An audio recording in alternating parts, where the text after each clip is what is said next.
I'll get started with this and I'll hand things over to Chris kind of midway through the presentation.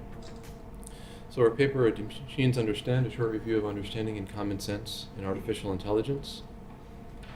So just to give a brief overview of our presentation, our interest here is an examination of understanding in and of itself. As Chris alluded to yesterday with the Minsky and Papert quote, there's been some interest in understanding from the very beginnings of the field in the 50s and 60s, but few researchers have really examined understanding specifically. So in the literature we do see understanding mentioned, but it's usually either in a specific domain, for example, scene, image, and language understanding, or we see understanding, in a sense, reframed as common sense, as we went into yesterday with programs like systems like Psych and ConceptNet that attempt to imbue machines with common sense or common sense reasoning. And we view that both of these usages of either usage of the word understanding in this certain sense or as being reframed as common sense diverts attention away from the simple understanding of the examination of understanding in and of itself. Next, later on in the presentation, we'll get into the Chinese room argument from Searle and really try and pull this apart and what it means in the context of understanding, and we'll also present our own theory of understanding. So first, in terms of defining understanding, looking at the literature, so whether it's AI, AGI, or philosophy, there are understanding is defined pretty infrequently within the literature in any of these fields. Generally, these definitions are more high level. One thing that has been brought up in philosophy is whether understanding, how understanding differs from knowledge, and whether understanding might be better in a certain sense, more profound than just knowledge and knowledge acquisition. And some philosophers have also discussed the importance of understanding with respect to cognition. But this all being said, it still appears rarely in the literature in philosophy. So it's kind of a gap there, and then you have a gap in AI and AGI also with respect to understanding. So within philosophy, based on the literature that we do see, we see more of a language-centric view or conceptualization of understanding. Commonly it's defined as true belief in the sense of an accurate representation of reality. And this type of definition or conceptualization we see as being reflective of how understanding is conceptualized within fields such as natural language processing, or more symbolic approach to common sense, like we discussed yesterday. And understanding can be viewed either as a state or as a process.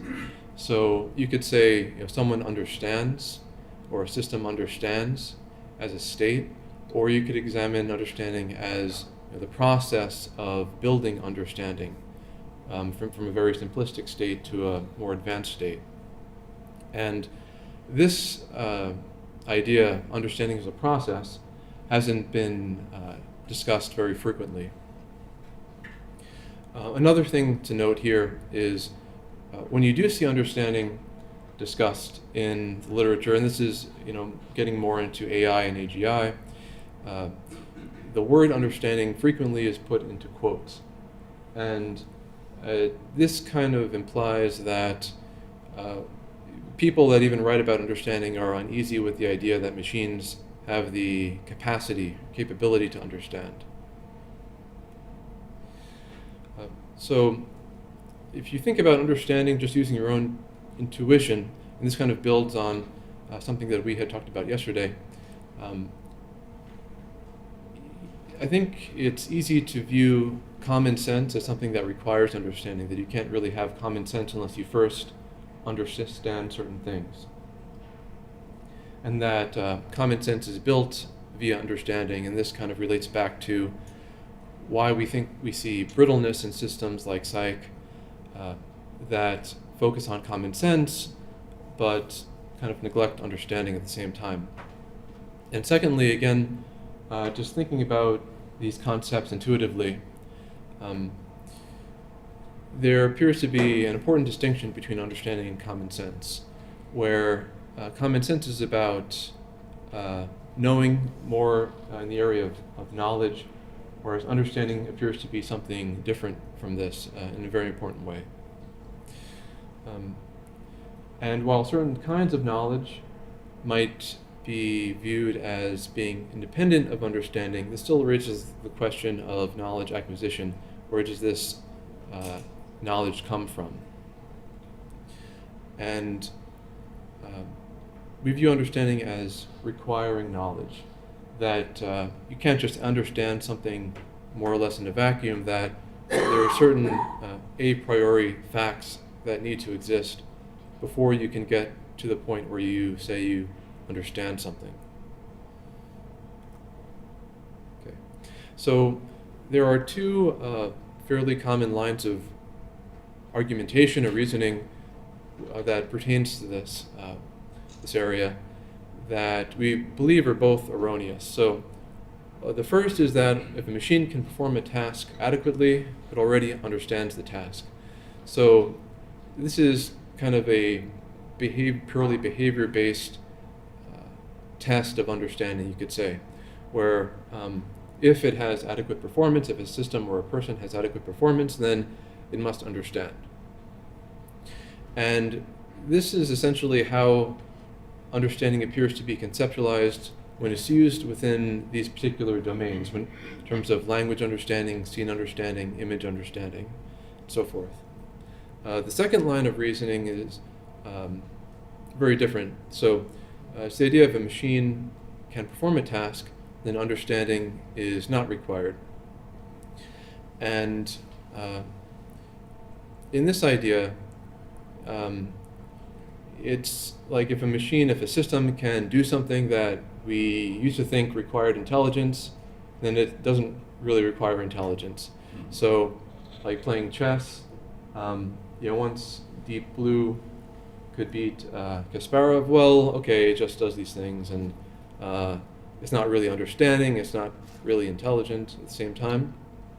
And there are other ideas related to this. One, that understanding is something that is exclusive to humans or animals or something like that.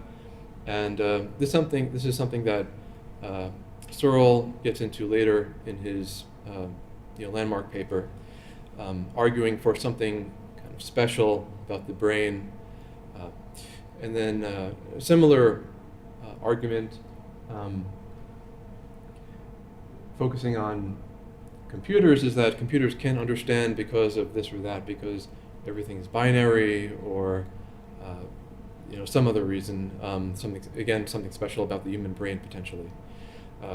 So if you take either of these positions, then there's really no reason to talk about understanding, because either you have it, as long as you have the performance, the behavior, then you have understanding, or if a machine can do it, then there is no understanding. So either way, it kind of makes it a moot point.